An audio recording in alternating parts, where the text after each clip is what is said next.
নমস্কাৰ মই এপলিনা টাইমিতলৈ স্বাগতম জনাইছো এই মুহূৰ্তত এটা বিগ ব্ৰেকিং লৈ আহিছো 3 টকা 4 টকাই নহয় পেট্ৰল ডিজেল এলপিজিৰ মূল্য এতিয়া আকাশলংঘী হ'বলৈ গৈ আছে কাৰণ ডোনাল্ড ট্ৰাম্পে এতিয়া এটা ডাঙৰ মন্তব্য কৰিছে ষ্ট্ৰেইট অফ হৰমুজত উত্তেজনা চলি থকাৰ বাবে ৰাছিয়াৰ পৰা বিশ্বৰ অন্যান্য দেশসমূহে তেল ক্ৰয় কৰিবলৈ সুবিধা লাভ কৰিছিল ভাৰতেও এই সুবিধা লাভ কৰিবলৈ সক্ষম হৈছিল কিন্তু এতিয়া ৰাছিয়াৰ পৰা তেল ক্ৰয় কৰাৰ ক্ষেত্ৰত যি ৰেহাই প্ৰদান কৰিছিল সেই ৰেহাইৰ এতিয়া ম্যাদ উকলিলে আজিৰে পৰা সকলো বন্ধ আজিৰে পৰা পূৰ্বৰ দৰে নিষেধাজ্ঞা আৰোপ কৰা হ'ব ৰাছিয়াৰ পৰা তেল ক্ৰয়ৰ ক্ষেত্ৰত আৰু ভাৰতকে ধৰি বিশ্বৰ বহু কেইখন দেশ এতিয়া প্ৰভাৱিত হ'ব আৰু যাৰ বাবে ভাৰতকে ধৰি এই দেশসমূহত য'ত ৰাছিয়াৰ পৰা তেল ক্ৰয় কৰি আহিছিল সেই দেশসমূহত ভয়ংকৰ ৰূপত বৃদ্ধি পাব ইন্ধনৰ মূল্য আকাশলংঘী পেট্ৰল ডিজেলৰ মূল্য বৃদ্ধিৰ এই হৈতে যুঁজিবলৈ সাজু হ'ব লাগিব এতিয়া প্ৰতিগৰাকী ভাৰতৰ জনসাধাৰণো লৈছে মুহূৰ্তত টাইম ইট বিগ ব্ৰেকিং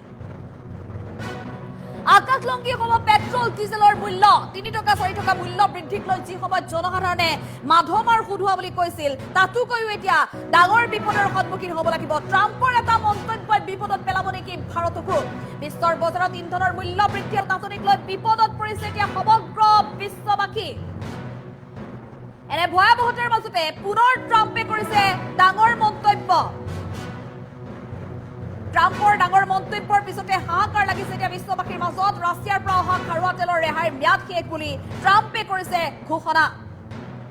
কোনো কাৰণত আৰু ৰাছিয়াৰ পৰা অনা তেলৰ ক্ষেত্ৰত দিয়া নহয় ৰেহাই পূৰ্বৰ যি ৰেহাই প্ৰদান কৰিছিল সেই ৰেহাইৰ ম্যাদ উকলিছে ষ্ট্ৰেইট অফ হৰমুজত বৃদ্ধি পোৱা উত্তেজনাৰ বাবে বিশ্বজুৰি তেলৰ যোগান ব্যাহত থকাৰ মাজতে ট্ৰাম্পে সিদ্ধান্ত গ্ৰহণ কৰিছিল ভাৰতৰ দৰে দেশসমূহৰ বাবে ই এক ডাঙৰ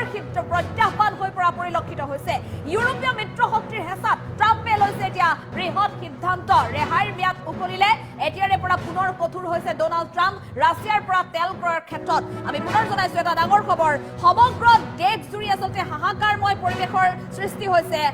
ইন্ধনক লৈ এফালে ইন্ধনৰ আকাশলংঘী মূল্য বৃদ্ধি আৰু আনফালে পেট্ৰল পাম্পসমূহত জনতাৰ ভিৰ এনে অৱস্থাত দেশৰ প্ৰধানমন্ত্ৰীয়ে আগতীয়াকৈ যি সতৰ্কবাণী কৰিছিল দেশবাসীক যে প্ৰতিগৰাকী লোকে বিকল্পী হ'বলৈ শিকিব লাগিব কাৰ পুলিং কৰিবলৈ শিকিব লাগিব আৰু পাৰিলে চাইকেল চলোৱাৰ অভ্যাস পুনৰ গঢ়ি তুলিব লাগিব বেটাৰীৰ দ্বাৰা চলিত বা ইলেক্ট্ৰিক যিসমূহ বাহন আছে ইলেক্ট্ৰিক বাহনসমূহ চলাবলৈ এতিয়া পুনৰ সাজু হ'ব লাগিব শিকিব লাগিব সেই কথা ভাৰতৰ প্ৰধানমন্ত্ৰী নৰেন্দ্ৰ মোদীয়ে দুদিন পূৰ্বে দেশবাসীক আহ্বান জনাইছিল এতিয়া ভাৰতৰ প্ৰধানমন্ত্ৰীগৰাকীয়ে আমেৰিকাৰ ৰাষ্ট্ৰপতি ডোনাল্ড ট্ৰাম্পৰ এই সিদ্ধান্তৰ ইংগিত পূৰ্বানুমানে কৰিছিল নেকি যাৰ বাবে প্ৰধানমন্ত্ৰীগৰাকীয়ে দেশবাসীক আগতীয়াকৈ জনাইছিল আহ্বান কাৰণ ভাৰতৰ প্ৰধানমন্ত্ৰী নৰেন্দ্ৰ মোদীয়ে যিদৰে আহ্বান জনাইছিল এতিয়া তেনেধৰণৰ সংকটৰ সৈতে যুঁজিব যে লাগিব দেশবাসী সেয়া নিশ্চিত হৈ পৰিছে আমেৰিকাৰ ৰাষ্ট্ৰপতি ডোনাল্ড ট্ৰাম্পৰ এটা মন্তব্যৰ পিছতে কাৰণ উল্লেখ কৰিব লাগিব যে শেহতীয়াকৈ ষ্ট্ৰেইট অফ হৰমুজত ইৰাণৰ সৈতে যেতিয়া উত্তেজনা বৃদ্ধি পাইছিল ষ্ট্ৰেইট অফ হৰমুজেৰে ইন্ধন পৰিবাহী যিসমূহ জাহাজ আছিলে সেই জাহাজসমূহৰ যাতায়াতৰ ক্ষেত্ৰত এক প্ৰকাৰ ব্যাঘাত হোৱা পৰিলক্ষিত হৈছিল আৰু ইৰাণৰ পৰা অহা বা ষ্ট্ৰেইট অফ হৰমুজেৰে অহা যিসমূহ জাহাজ বন্ধ হৈ থাকিব লগা হৈছিল তেতিয়াই সমগ্ৰ বিশ্বৰ দেশসমূহলৈ এক প্ৰকাৰ প্ৰভাৱান্বিত হৈছিল বা দেশসমূহলৈ এক প্ৰকাৰ বিপদ নামি আহিছিল কিন্তু তেনে অৱস্থাত দেশত যাতে বা সমগ্ৰ বিশ্বত যাতে ইন্ধনৰ নাটনি নহয় তাৰ বাবে আমেৰিকা যুক্তৰাষ্ট্ৰৰ ৰাষ্ট্ৰপতিগৰাকীয়ে ৰেহাই প্ৰদান কৰিছিল ৰাছিয়াৰ পৰা তেল ক্ৰয়ৰ ক্ষেত্ৰত অৰ্থাৎ ৰাছিয়াৰ পৰা যিসমূহ দেশে তেল সৰবৰাহ কৰে তেওঁলোকে তেল সৰবৰাহ কৰি থাকিব পাৰিব এনেধৰণে আচলতে বিশেষভাৱে শিথিল কৰি দিছিল আমেৰিকাৰ ৰাষ্ট্ৰপতি ডোনাল্ড ট্ৰাম্পে কিন্তু পূৰ্বৰ যি সেই ৰাছিয়াৰ পৰা তেল ক্ৰয়ৰ ক্ষেত্ৰত ৰেহাই দিছিল আমেৰিকাৰ ৰাষ্ট্ৰপতিগৰাকীয়ে সেই ৰেহাইৰ এতিয়া ম্যাদ উকলিল বুলি ঘোষণা কৰিছে আমেৰিকা যুক্তৰাষ্ট্ৰৰ ৰাষ্ট্ৰপতিগৰাকীয়ে কিয় ঘোষণা কৰিলে ইউৰোপীয় যিসমূহ মিত্ৰ দেশ আছে আমেৰিকাৰ সেই দেশসমূহে এতিয়া আমেৰিকা যুক্তৰাষ্ট্ৰৰ ৰাষ্ট্ৰপতিগৰাকীক হেঁচা প্ৰদান কৰিছে যিহেতু ইউক্ৰেইন আৰু ৰাছিয়াৰ মাজত যুদ্ধ দীঘলীয়া বহু সময় ধৰি যুদ্ধ চলি আছে কিন্তু ইউক্ৰেইন দুৰ্বল হৈ গৈ আছে আৰু ইয়াৰ বিপৰীতে ৰাছিয়া প্ৰচণ্ড শক্তিশালী ৰূপত আছে কাৰণ কি ৰাছিয়াত যিসমূহ উৎপাদিত খাৰুৱা তেল আছে সেই তেলসমূহ বিশ্বৰ অন্যান্য প্ৰান্তলৈ বিক্ৰী কৰি থাকিব পাৰিছে আৰু যাৰ বাবে অৰ্থনৈতিকভাৱে ৰাছিয়া শক্তিশালী হৈ আছে আৰু ৰাছিয়াৰ হাতত যেহেতু ধন আছে গতিকে যুদ্ধ কৰিবলৈ ৰাছিয়াই ভয় কৰা নাই ইয়াৰ সহজ ভাষাত ক'বলৈ গ'লে তেনেধৰণে হ'ব ৰাছিয়াই যিহেতু যুদ্ধ কৰিবলৈ ভয় কৰা নাই কাৰণ হাতত টকা আছে গতিকে ৰাছিয়াই ইউক্ৰেইনৰ বিৰুদ্ধে যুদ্ধ অব্যাহত ৰাখিব গতিকে বিশ্বৰ অন্যান্য দেশসমূহে যি টকা তেল ক্ৰয়ৰ নামত ব্যয় কৰিছে সেই টকা ৰাছিয়াই যুদ্ধৰ নামত ব্যয় কৰিছে গতিকে কোনো কাৰণত যাতে ৰাছিয়াৰ অৰ্থনীতিত বিশ্বৰ অন্যান্য দেশসমূহৰ তেল ক্ৰয়ৰ টকাৰ জৰিয়তে উন্নতি নহয় আৰু যাৰ বাবে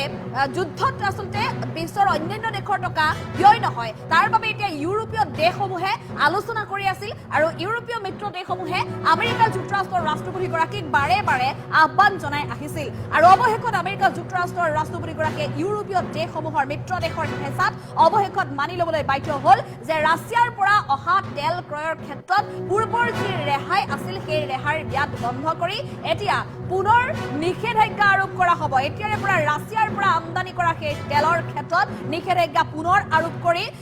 আমেৰিকা যুক্তৰাষ্ট্ৰৰ ৰাষ্ট্ৰপতিগৰাকীয়ে বৃহৎ ঘোষণা কৰিছে যে বন্ধ হ'ল আজিৰে পৰা ৰাছিয়াৰ পৰা তেল ক্ৰয় কৰাৰ ক্ষেত্ৰত ৰেহাই পুনৰ নিষেধাজ্ঞা জাৰি কৰা হ'ব আৰু যাৰ জৰিয়তে ৰাছিয়াৰ পৰা তেল ক্ৰয় বন্ধ হ'ব বিশ্বৰ কেইবাখনো দেশত ভাৰতৰ বাবেও ইয়াত প্ৰভাৱিত হ'ব কাৰণ ভাৰতলৈও অনা হয় ৰাছিয়াৰ তেল গতিকে এতিয়া কি হ'ব ভাৰতলৈ যিহেতু ইতিমধ্যে ষ্ট্ৰেইট অফ হৰমুজত যি দেখিবলৈ পোৱা গৈছে এক উত্তেজনা সেই উত্তেজনাৰ বাবে যথেষ্ট সমস্যাৰ সন্মুখীন হ'বলগীয়া হৈছে যদিও ইখনৰ পিছত সিখন জাহাজ আহি থকাৰ তথ্য ভাৰত চৰকাৰে মুকলি কৰিছে তাৰ পিছতো কিন্তু যথেষ্ট পৰিমাণে পৰ্যাপ্ত পৰিমাণে জনসাধাৰণক মুকলি কৰি দিব পৰা নাই ইন্ধন আৰু শেহতীয়াকৈ ভাৰতৰ পেট্ৰলিয়াম মন্ত্ৰালয়ৰ তৰফৰ পৰা পেট্ৰলিয়াম মন্ত্ৰী হৰদীপ সিং পুৰীয়ে ঘোষণা কৰিছিল যে মাত্ৰ 60 দিনৰ বাবে মজুত আছে ইন্ধন আৰু এলপিজি মজুত আছে মাত্ৰ 45 দিনৰ বাবে যদিও খাৰুৱা তেলৰ উৎপাদন বা খাৰুৱা তেল সংশোধন কৰি ইন্ধন উৎপাদন অব্যাহত ৰাখিছে তাৰ পিছতো কিন্তু যথেষ্ট সমস্যাৰ বা যথেষ্ট প্ৰত্যাহ্বানৰ সন্মুখীন হ'বলগীয়া হৈছে এয়া ভাৰতৰ পেট্ৰলিয়াম মন্ত্ৰীৰ মন্তব্য গতিকে তেনে অৱস্থাত এতিয়া যদি পুনৰ ৰাছিয়াৰ পৰা তেল ক্ৰয়ৰ ক্ষেত্ৰত ভাৰতৰ ওপৰতো একেই নিষেধাজ্ঞা জাৰি কৰা হয় তেনেহ'লে ভাৰতলৈ খাৰুৱা তেল আমদানি বন্ধ হৈ পৰিব আৰু তেনে অৱস্থাত ভাৰতত সমগ্ৰ বিশ্বৰ অন্যান্য প্ৰান্তৰ সমান্তৰালভাৱে যিসমূহে ৰাছিয়াৰ লগত লেনদেন কৰি আছে সেই দেশসমূহৰ সমান্তৰালভাৱে ভাৰতো এতিয়া বিপদত পৰিব লাগিব ভাৰতৰ জনসাধাৰণো বিপদৰ সন্মুখীন হ'ব লাগিব মধ্যপ্ৰাচ্যৰ সংকটৰ বাবে ভাৰতে শেহতীয়া যিকেইটা মাহ আছিল মাৰ্চৰ পৰা ফেব্ৰুৱাৰী লাষ্টৰ পৰা আৰু মাৰ্চ আৰু এপ্ৰিল এই দুটা মাহত ৰাছিয়াৰ পৰা অভিলেখ পৰিমাণৰ তেল ক্ৰয় কৰিছিল আৰু ভাৰতে আমদানি কৰা মুঠ তেলৰ প্ৰায় 50% ৰাছিয়াৰ পৰা আহিছিল যি সময়ত 80% ইন্ধন আহে বিশ্বৰ অন্যান্য প্ৰান্তৰ পৰা সেই 80% ইন্ধনৰ ভিতৰত 50% ইন্ধন কিন্তু ৰাছিয়াৰ পৰাই আহিছিল ভাৰতলৈ গতিকে এতিয়া কি হ'ব পেট্ৰল ডিজেলৰ মূল্য বৃদ্ধি আশংকা সেই কাৰণে দেখিবলৈ পোৱা গৈছে কাৰণ গোলকীয় বজাৰত এতিয়া খাৰুৱা তেলৰ মূল্য প্ৰতি বেৰেলত $100 ওপৰত আছে গতিকে ৰাছিয়াৰ পৰা যদি তেল ক্ৰয় কৰিব নোৱাৰে তেনেহ'লে প্ৰতি লিটাৰ পেট্ৰল বা ডিজেলত 3 টকাই নহয় আৰু অধিক দাম বৃদ্ধি পোৱাৰ আশংকা দেখিবলৈ পোৱা গৈছে কাৰণ যদি অধিক দামত তেল ক্ৰয় কৰিব লগা হয় ভাৰতৰ তেল কোম্পানীসমূহৰ খৰচ